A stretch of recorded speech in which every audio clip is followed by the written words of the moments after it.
I think the biggest way to impact is to be clear with your intentions. People expect authenticity and truthfulness. And if you cover that up with more words, you lose trust and you lose confidence in the people that we're here to serve.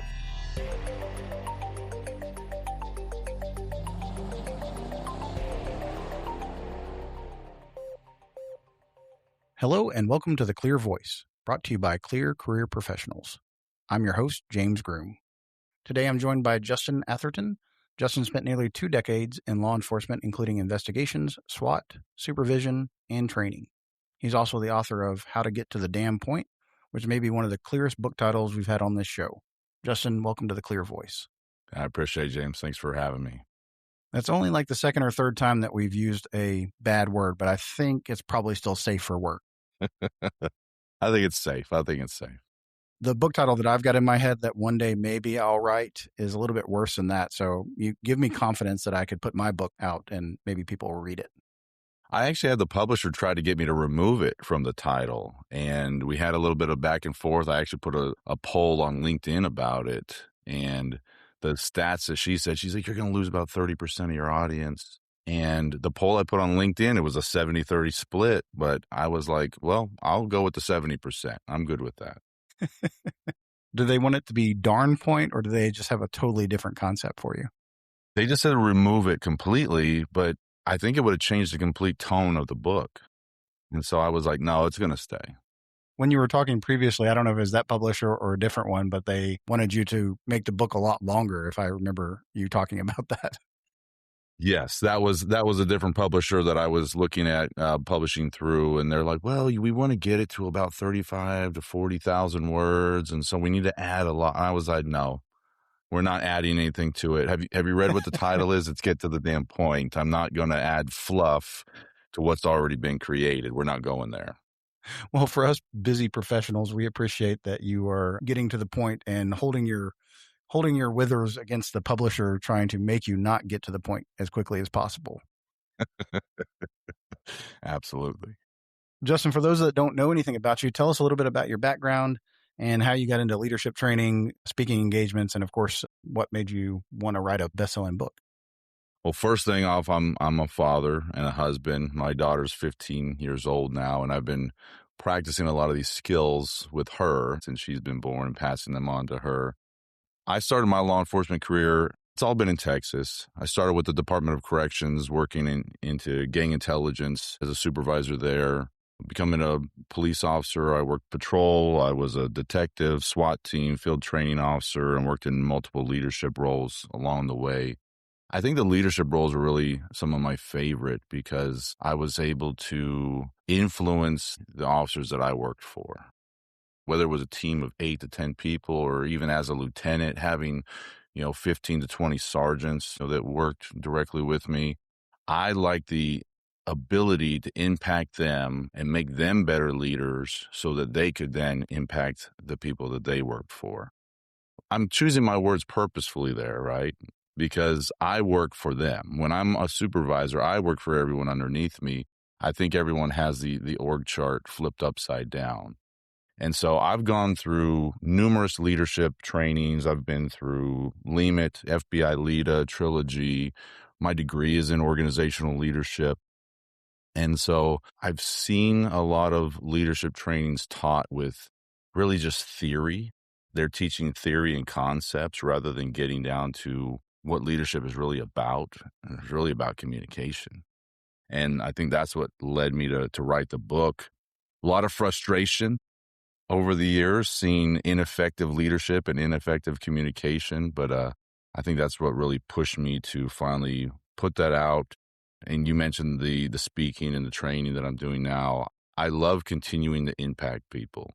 I just got back from Miami Beach teaching another course out there, and hearing the feedback afterwards and knowing that that's going to not only impact those officers' careers and lives, but the people around them that they get to supervise, that they get to work with, and how it's going to impact multiple levels. That ripple effect that I really like. I think it's so important, that communication piece.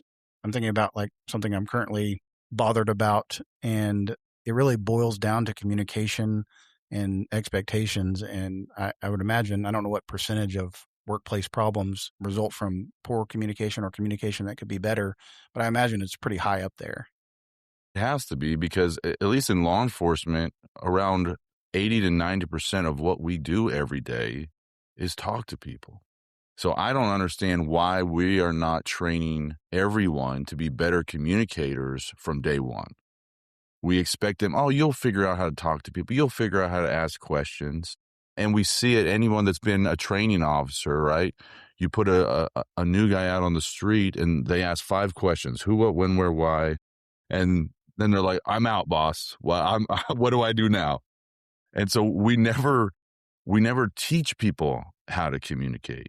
We talk about concepts and ideas like, oh, you need to build rapport, you need the communication loop and feedback. But without understanding how that actually works and functions, we fail a lot when it comes to communication, especially in a leadership role. I mentored a local high school during the school year, and dealing with my mentee and then just listening to what's going on around me while I'm there, it doesn't give me high hopes that communication is going to get any better. No. In the class I teach, we actually show this video about all of the different technological advances over the last 150 years that have led to our lack of social skills. From even down to the air conditioning being in every home. Now we're not sitting outside talking to our neighbors on our streets, social media, cell phones, all the television, and we've got computers at our hands, right? And I don't even think we've realized how COVID would potentially affect this next generation social skills, that time period where, these kids growing up to where they were forcibly removed from being able to interact from anyone else. So it's not looking good to get better. So someone's got to step up and start teaching some of these communication skills early on. When you think back about your career coming out of corrections and into law enforcement, it's interesting to me because corrections is obviously a good path to get into law enforcement.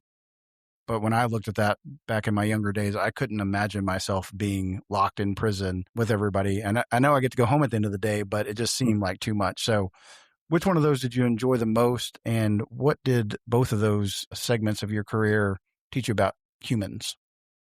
It definitely expedited my career in law enforcement because going into policing with that experience of how to de-escalate situations, deal with felons, convicted felons on a regular basis, being in dangerous situations where it's you and 56 convicted felons hanging out in a room together for a little while and they're arguing about what, channel we need to put on the television, having to have uses of force, learning to cuff people up, knowing how to handle those type of situations early on definitely helped. I did that for 5 or 6 years, and I remember telling myself, this is my last year. This is my last year, every single year. And then finally I was able to step outside of that. It definitely was learning a lot about human behavior and, figuring out how to read situations, how to talk to people. That definitely gave me a leg up coming into being a patrol officer. And while it was a lot of great experience, I would not suggest that it's not a great place to work. I can't say, yeah, I loved it. No, I learned a lot because it was a tough environment to work in. What's funny about that is as a supervisor there, the most problems I dealt with were between other officers, not between the inmates themselves. So actually trying to mitigate some of the arguments that officers would have with each other, which to me was nonsense, more communication issues. On the patrol side, I loved being a training officer. I was really tough on the officers I had with me early on in my career, and if we were able to chat with any of them, they'd let you know how rough I was on them, but it was because I cared about their safety. I took that responsibility on me as if they got hurt, like after, say, they pass through the program and they get hurt, that's my fault for not teaching them a certain way or making them aware of certain situations. And so I know I was very harsh on any of the officers that I trained. I think when I promoted, I eased off a little bit on how harsh I was, but it was still that idea of helping them be better versions of themselves and training them to do the best job and be safe. People see law enforcement, specifically when you're talking about being a SWAT operator or being in investigations, as very policy, procedure, very black and white. At what point did you realize that there was a lot more to it, and looking at that leadership component, how that impacts that daily job? I don't think it was right away. It took me a minute to realize that, because early on as a patrol officer, all I cared about was putting people in jail. I was out there hunting every day. I was like, there's somebody out there committing crime. It is my job to go find them. I don't think I really had that leadership mentality until I finally promoted and was like, okay, now it's no longer my job to do the job, right? It's my job to help these other officers be better at what they're doing. First time I took over a shift, I was night patrol sergeant, and I took it over from another sergeant, and he was giving me the rundown on some of these officers that were pretty new, because I hadn't met some of them. I had been CID for a couple years, and so some of the officers working nights were brand new to me. And I remember he told me two officers in particular, he's like, these guys are scared. They're cowards. They don't know what they're doing. And I said, okay. I took it with a grain of salt, and I sat back and watched. I was like, let me just see how these officers are behaving. What are they doing? The first officer I noticed, he only made traffic stops for 3 violations. It was the same 3 violations on repeat. And I was like, that's interesting. So let's have a conversation with him, right? So after about a month or so of watching this go down, I'm like, hey, this is what I'm noticing. Tell me what's going on here. Why aren't you stopping for other violations? Well, I feel like some of these are kind of BS stops, and I don't see the big deal about no front plate. And I said, no one's telling you to write a citation. These are just reasons to have a conversation. And there's no such thing as a BS stop, because the state has written all these down as requirements and give us reason to stop and have a conversation with folks. And I had one of those old cheat books for like the transportation code, like, how to kind of summarize everything. I gave it to him. I said, here, this is what I use on patrol. I said, get creative, man. I started seeing him make more traffic stops for more reasons, making more arrests, being more productive. And I was like, okay, he just needed some coaching. Another kid, he never made any drug arrests, and very, very few arrests, not very proactive. Whenever we were fully staffed, I would create a proactive unit. I'd put 2 officers in the car together and go, hey, you're not call responsive, just go hunt. So I'd get one of the guys I trained, and I'm like, teach this guy to be the police.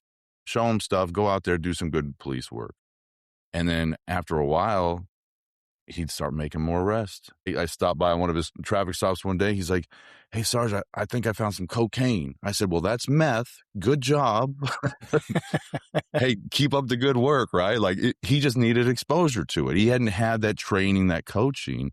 And so early on as a supervisor, I'm like, okay, that's what it's about. It's finding out, does your team have some deficiencies? Do they need some coaching through it? Like, how can we pass on this information? Is it in training? Is it in conversations that we're having? I love doing ride-alongs with my team. I know they didn't like it at first, having the boss in the car with them, but I really enjoyed that. And I think that they got some out of that, working with them. Hey, stop that car. Let's go talk to that guy. Let's do this. Hey, let's roll your windows down when we're cruising through a bad neighborhood. Why we got them cranked up? We got to listen to the city. So just being able to pass on some of that information to them. I think it's very important. Obviously, the title of the book probably is the most important thing when you look at a book to the author. But when you look at chapter 1 of your book, it's entitled Clarity is Confidence. And I think that's kind of what you're talking about, is providing those clear expectations and boosting their confidence, and you're getting more out of them. Is that why you picked that for chapter 1? Yeah, I think it's a good place to start, right? Like if we're not clear, especially as a leader, then our team's not going to be able to trust us. And so if you understand that you have the obligation to your team to be extremely clear, right? So clarity it's not a communication skill. It's a leadership obligation. I really believe that it takes the preparation and being able to understand the job, understand what it takes to give instructions, to delegate, and you come across a lot more confident and prepared when you speak concisely. I've seen too many leaders that feel that it's necessary to use too many words.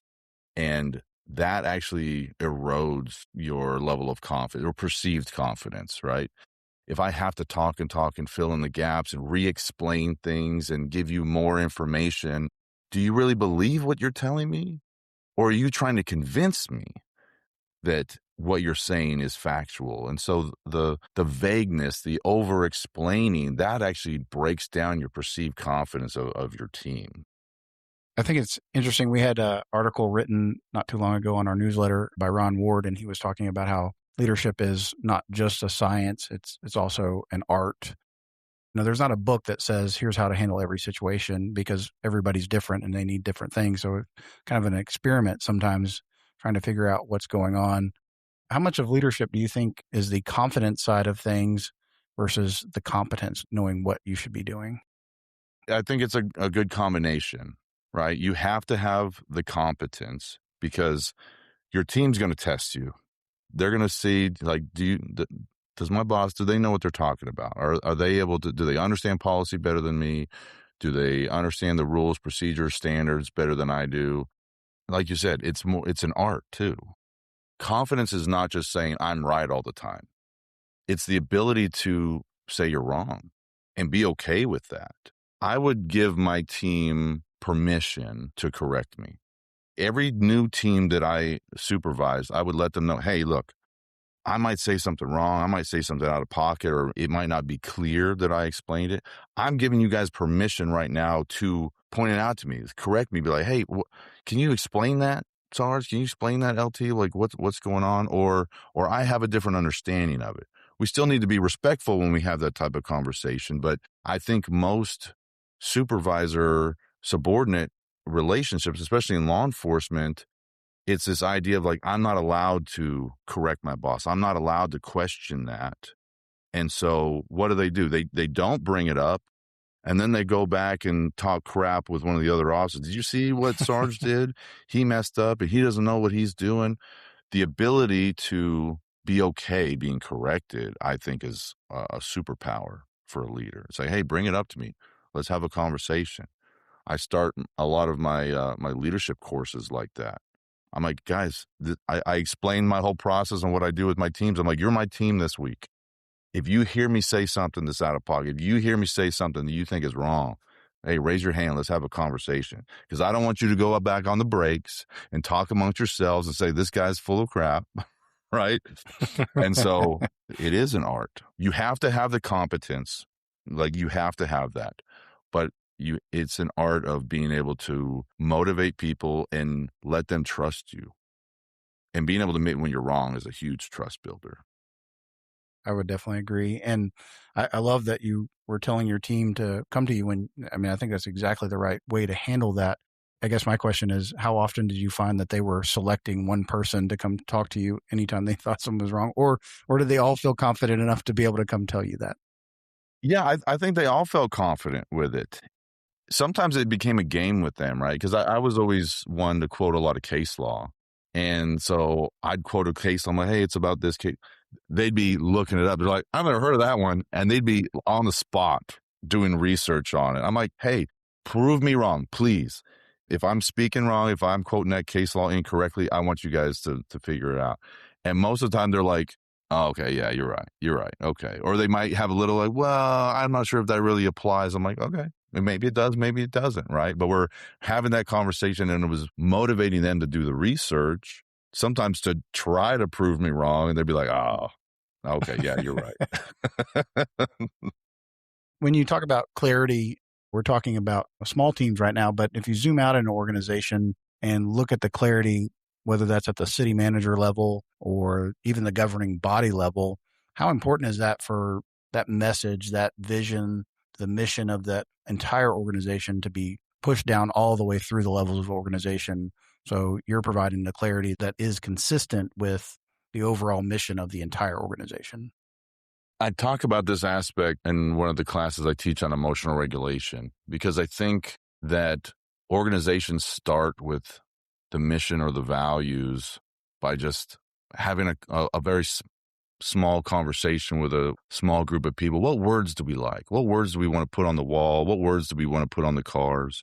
And they don't get a lot of input from the rest of the agency. I think most departments, most agencies do a poor job passing down what those really mean. Like, what does it mean for us to have integrity and honor and pride? Like, whatever those words are we choose to put on the wall or our cars. I talk about it in this fashion, is flipping that upside down and starting with the emotions that we want our officers to feel when they show up at work. Like, how do we want them to feel when they come to work every day? Is it that pride, that enthusiasm, that gratitude? And how do we want the community to feel when our officers show up on scenes?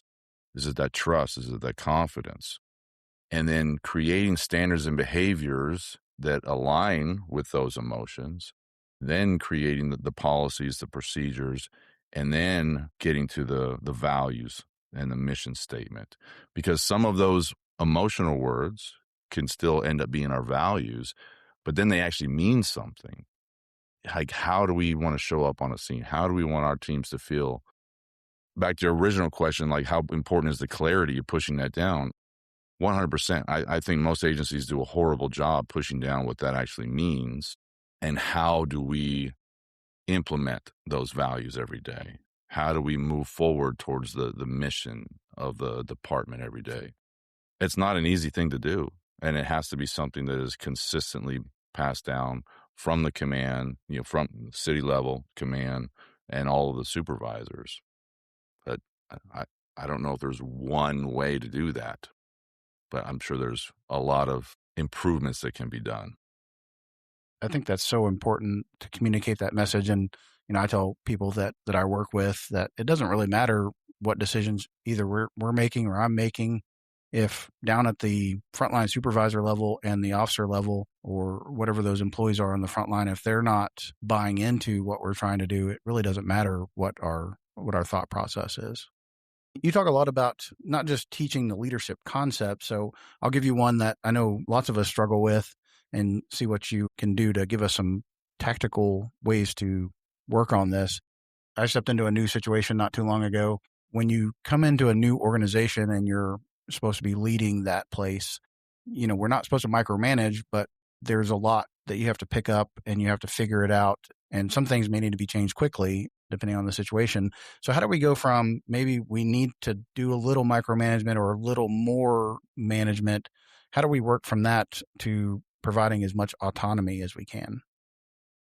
Well, first off, it's a tough situation to come in from outside of the department and come into a leadership role, especially if you're being brought in for a specific purpose. Like, maybe there are some significant changes that need to be done.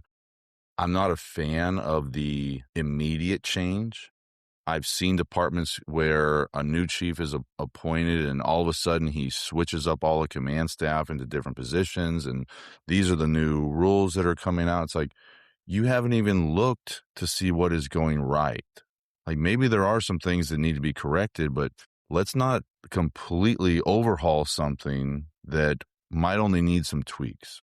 To me, I think there should be an observation phase coming in there and seeing what's going good, what's going badly, and then having conversations with the teams all the way down to the bottom. Great example of this, a chief I worked with. I didn't work with him as a chief, but I worked with him as a lieutenant, and he's a good friend of mine. But he became a chief at an agency just north of Houston recently, and he talked to me about how he had meetings on every level, all the way down to having meetings with the officers and giving them a voice on what are the deficiencies going on in the agency. What are some suggestions for improvement? Like, what's the morale like? How can we move forward? How can we create that? And he said it was extremely time consuming to have all of those meetings, but he was surprised at how much he got out of it, and then how much buy-in everyone had coming out of that. And so giving everyone that level of voice. He said he even had officers that he had worked with for decades that they didn't really get along too well, maybe over the years, come up to him and go, I've never seen a chief do that. I've never seen a chief have a meeting like that to where it was just open and honest and fielding feedback from all levels. And so the buy-in, I think, is very important, especially when you're going to have significant changes in the agency. How do we take somebody that we want to make sure they're making those decisions themselves? How do we go from they're relying on us to they can figure it out on their own without leaving them feeling like they're unsupported? That's a tough one, too. I had that happen when I was a sergeant. I had one officer in particular that he was calling me for every decision. My default was to throw it back to him. I was like, hey, well, what are your options?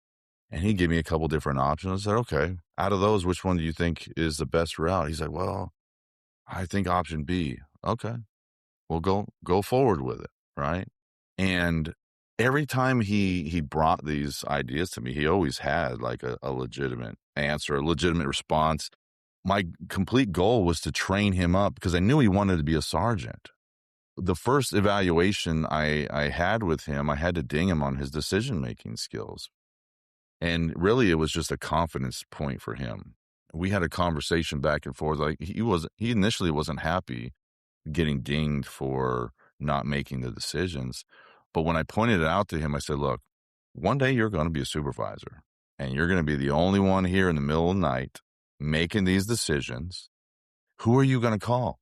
Are you going to wake up the lieutenant? Are you going to wake up the chief to ask these questions that you already know the answers to? You have to have that trust in yourself.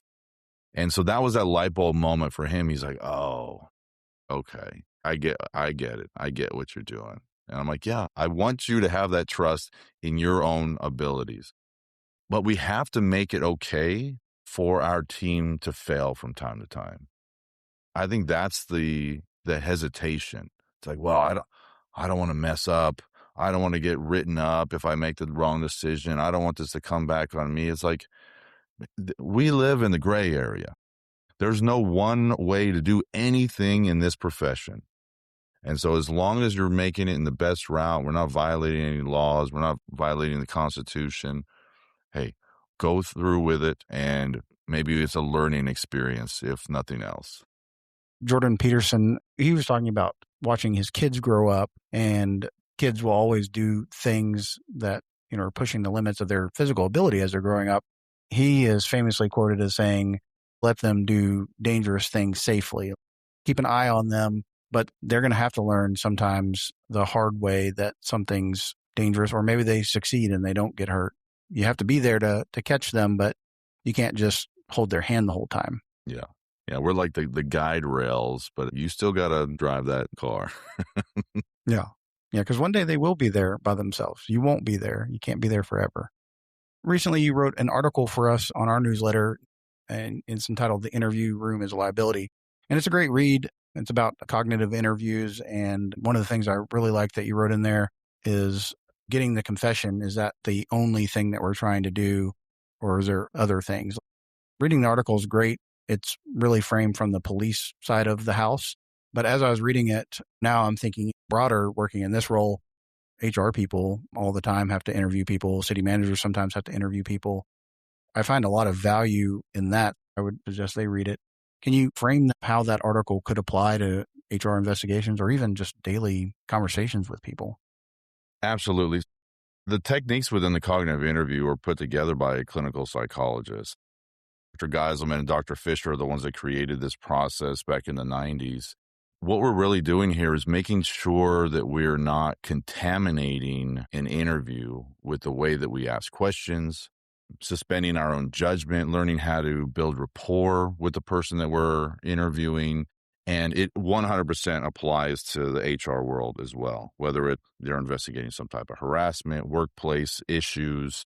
And so we do teach a civilian version of that course as well that's not law enforcement based.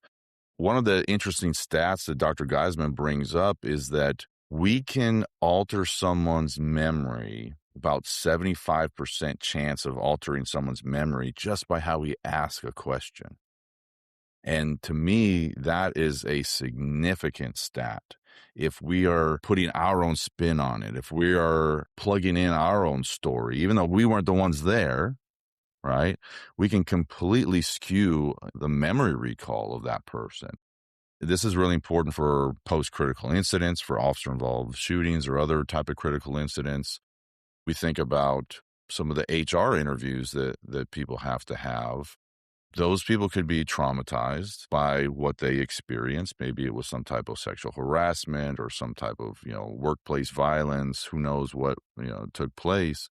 It's so important to teach the basic foundational skills of listening, suspending judgment, asking clarifying questions to where you make the other person explain the words that they use rather than plugging in our own perception of what they think they said.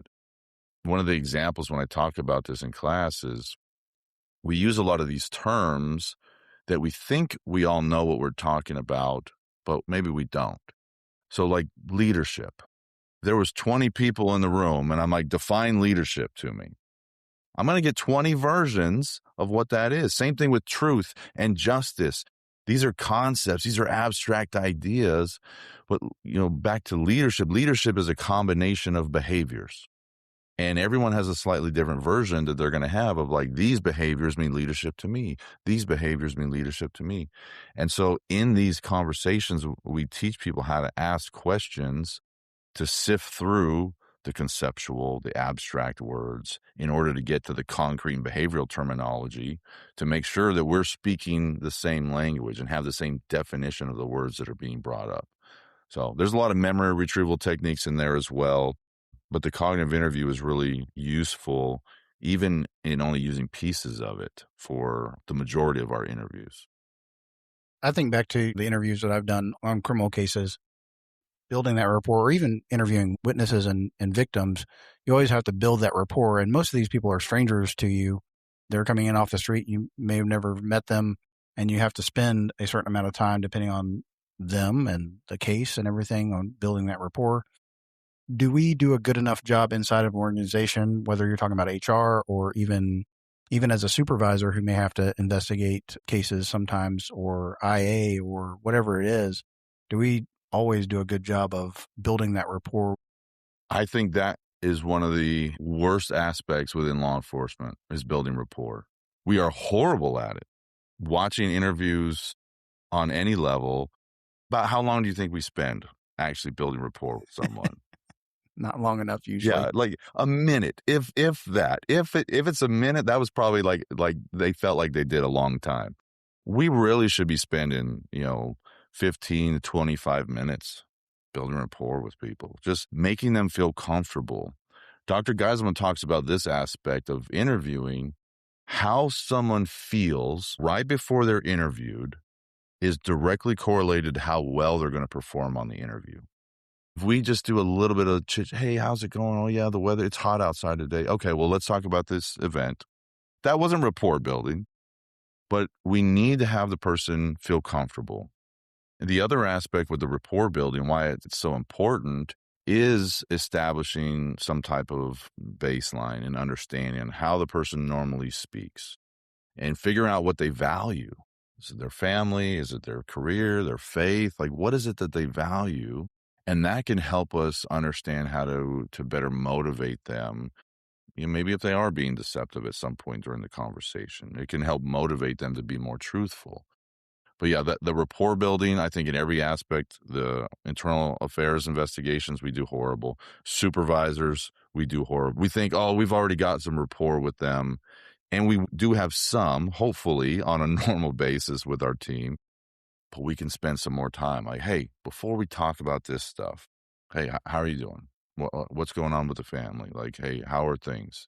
Maybe we can figure out what was a motivation for the negative behavior, what caused it, right? And it doesn't justify the negative behavior that happened, but it could help explain it.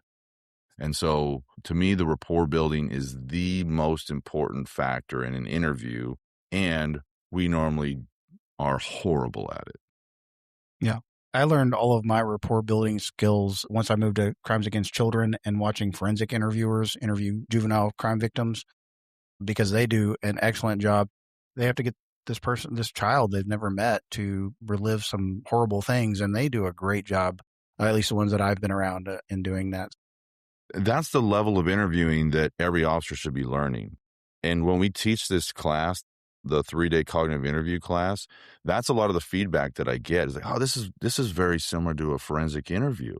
Yes, it is. We're just so used to just using it on kids, but it's the same thing to not contaminate an interview. Say a kid's interview. Oh, he touched my flower. Well, what do you mean by flower? Make them explain what that word is, right? It should be the same for adults. What do you mean by that word? Tell me more about that. Explain that in more detail to me. Somehow we think contaminating interviews with adults is okay, but it's not with kids. I don't understand the difference. Certainly an important topic, and I'm glad you're teaching a little bit about it out there. One of the things that you're doing that we haven't mentioned is I think you work with Marcel Brunel and Dan Newby through Dignity Inc. Tell us a little bit about what you're doing with them. Yeah, so we're teaching courses on emotional regulation. And we teach this to law enforcement within the realm of dignity in policing or dignity in leadership. We teach a lot with the Caruth Institute in the Dallas area through the Meadows Institute. And we work this into a lot of our supervisor courses as well. So even like the first line supervisor, this is a really great 4 to 6 hour block that we teach at the beginning of that. I got introduced to Marcel years ago going, I think it was at, I forget what conference it was at, but I brought him into the agency I was working at and had him conduct a training with all of my sergeants and started working with him over the years. I love this content. I've been teaching emotional intelligence to law enforcement for about 10 years, but emotional intelligence is only a tip of the iceberg. So within the realm of the emotional regulation, it's emotional intelligence, emotional vocabulary, emotional agility, emotional resilience. I really believe that this is the proactive version to any wellness program. The old adage is for police officers, these myths that we have about emotion, leave your emotions at home. Emotions have no place in policing. It's like, well, so you want me to leave pride and enthusiasm at home too, boss? Which emotions am I allowed to bring to work, right? We never explain to our officers how many emotions are going to come up on the job. We just kind of ignore it.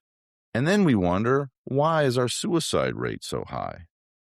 The courses that we're teaching can help prevent burnout, prevent these unproductive emotions from causing us to make horrible decisions down the road. Because one of our goals in this course is to have everyone leave the profession on their own terms. We've seen too many officers along the way that have been forced out because they made some horrible decisions that were caused by the unproductive emotions that they had the competency, right? They knew that it was a violation of the law or policy or procedure, but they did it anyway. It's because it was an emotion that was driving that behavior. We need to learn to manage our emotions rather than thinking we're going to control them. So I really believe what we're teaching here is the proactive version or proactive element to any wellness program. Dan and Marcel are amazing, and I've gotten the pleasure of sitting through several classes from Marcel and always walked away with something new, even if it hadn't been very long since I last got to hear him talk. But when you sit down with a group of police officers and you say you want to talk about emotions, how many of those are enthusiastic about that when you begin, and does that change throughout the course? I've seen a progression over the last 10 years. Like about 10 years ago, I'd get a bunch of looks like, buddy, you're in the wrong room. You need to go down the hallway and make a right and keep on going. It's been a little bit better over the last few years. There still is some skepticism and doubt when we start the course. Like, what are we talking about? Why is this in leadership? But by the end of it, the feedback we get is amazing. It's like, why isn't this being taught in the academy? Everybody needs this training. Why doesn't every officer come through this course? By the end of it, they come to that realization. They're like, oh man, we have all kinds of emotions on the job, and we've never been taught how to handle them. But this course can help us learn how to manage and navigate these emotions so that we can be more productive, so that we can be healthier, so that we're not, leading to suicide or burnout or all of these poor decisions. So yes, there's still a level of skepticism up front, but like I tell the class, skepticism is a great emotion, right? In policing, if we didn't use skepticism, no crimes would be solved, right? So we need it, but then we have to have that optimism, that tolerance, like curiosity as well. Those emotions have to come into play so that we can learn new information and apply it. Yeah, you mentioned emotional vocabulary, and I don't remember how many emotions that have been named out there. There's a lot more than I could ever Hundreds. think about sometimes. But tell me what your favorite emotion is and why. Curiosity and optimism, 100%. The combination of those two. I was just having this conversation at this course I was teaching in Miami Beach last week or earlier this week, talking about going into these conversations with a level of curiosity and optimism. It's like, okay, I got to figure out what makes this person tick. Like, how did we get to this point? Whether it's a suspect, whether it's a victim, whether it's an officer that we're counseling. And then that optimism saying, we're going to come out of this conversation in the best way possible. If it's a suspect, hey, they're going to be my best friend by the end of this conversation. They're going to tell me about things that I don't even know about yet. Like, that's the level of optimism I always entered into my interviews. But same thing as a supervisor. If we bring these unproductive emotions into that conversation, like doubt and cynicism, say, this isn't going to go well, he's not going to talk to me, we're just going to get in an argument. Guess what? That's a self-fulfilling prophecy, right? But if you enter with curiosity and optimism, and it makes every situation better. And especially even if someone's getting mad at you, to me, that's humorous to me. If someone's yelling at me just because I'm wearing a uniform, in my head, I'm like, oh, I wonder why they're doing that. Is it because they've had a bad interaction with the police in the past? Is it because they've got some dope in their pockets? I don't know. Let's figure it out. Let's be curious about it. I love your emotions, and I definitely agree. If you are in the habit of thinking something's going to go a certain way, especially if it's negative, you're going to find out that you're probably right. You're going to manifest it, if nothing else. I actually had a couple of these made as a reminder for myself, but the curiosity and optimism right there, right? I love it. I like it. My favorite one outside of those is passion, because I find it gets me very far in life and sometimes gets me in trouble. That's the thing about emotions, and no one thinks about this. Most people think about emotions as good or bad. We think skepticism, oh, that's a bad emotion. No, in policing, it can be useful for us. So emotions aren't good or bad. They're either useful or not useful based on the context. Because just like so one of my default settings is impatience, right? Man, that helps me get a lot done in a short amount of time. But when I'm with my family, that impatience does not always serve me. And I have to kind of back that off a little bit, dial it down and go, no, I'm going to keep that impatience to myself rather than letting it come out of my mouth and ruin the relationship. I'm glad you're teaching that, because it is definitely much needed in law enforcement. And I would say for really anybody, because even front desk clerks are getting yelled at and experiencing a lot of emotions during their daily work life. So we all need a little bit of that. Absolutely. With the book, tell us a little bit about it. I will admit that I've been very busy. I have it on Kindle and I've glanced through it. I have not read it, so I apologize. I generally try to read it beforehand and I just have not gotten around to it, but I will. I'll make it a point. I've got yours and I've got Chad Wright's Burnout book sitting there on queue to read, and I just haven't done it yet. But I'll read yours before Chad's.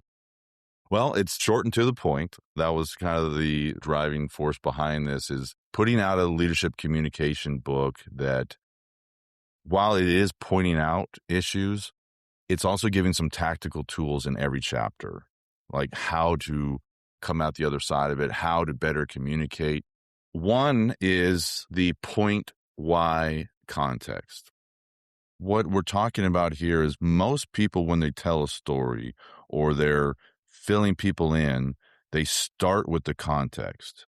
And they give you all this information. Hey, I want to talk to you about this topic. We had a meeting about it the other day. I know that it is something that got brought up about 6 months ago, but somehow it fell off.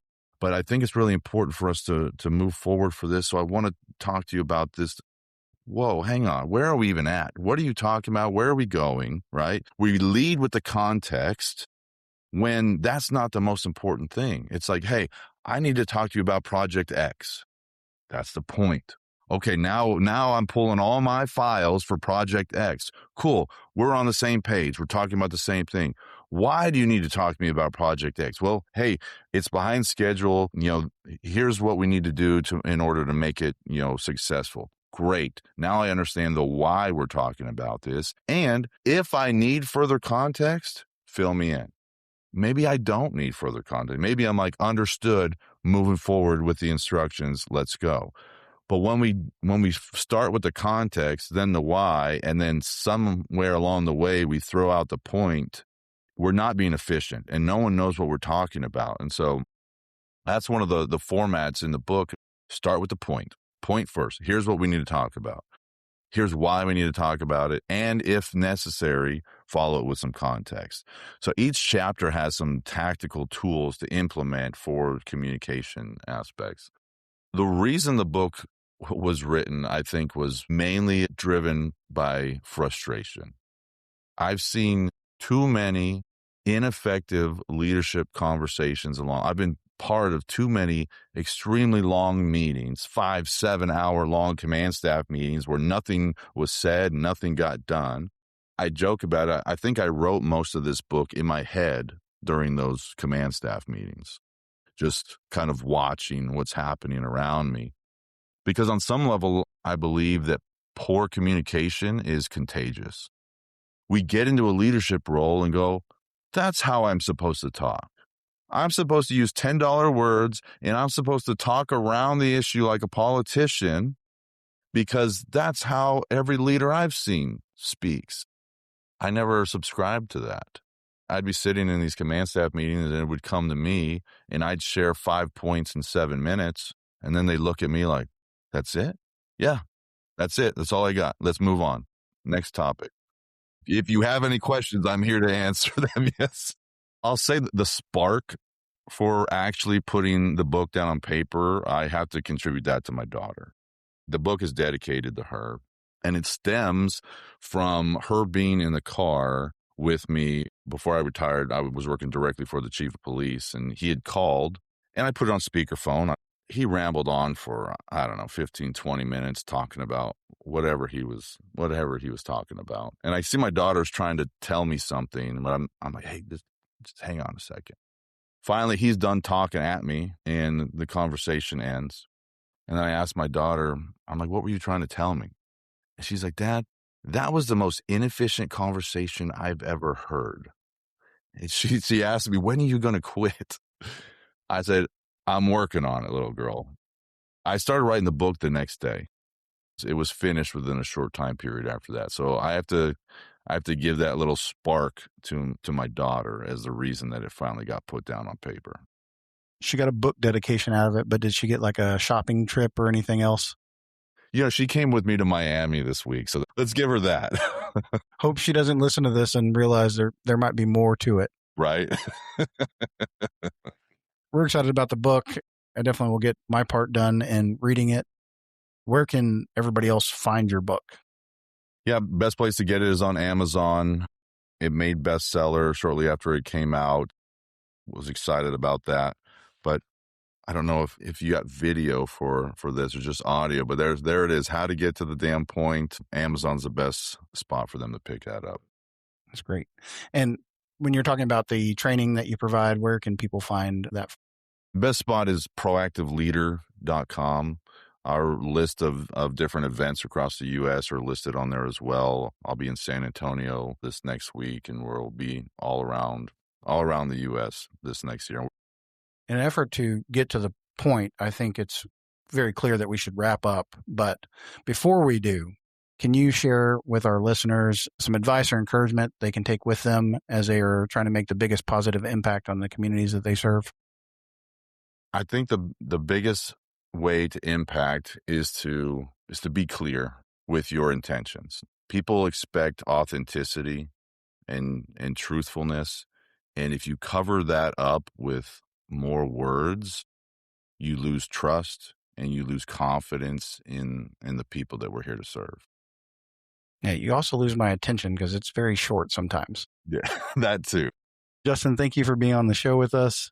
For those listening, Justin's book is entitled How to Get to the Damn Point, and it can be found on Amazon. And you can also find more about him on LinkedIn. You can connect with him there and on proactiveleader.com.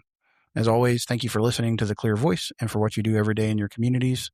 Follow Clear Career Professionals on LinkedIn and check out our current career opportunities on our website, clearcareerpro.com. Subscribe to The Clear Voice on YouTube or your favorite podcast platform, and we will catch you next time.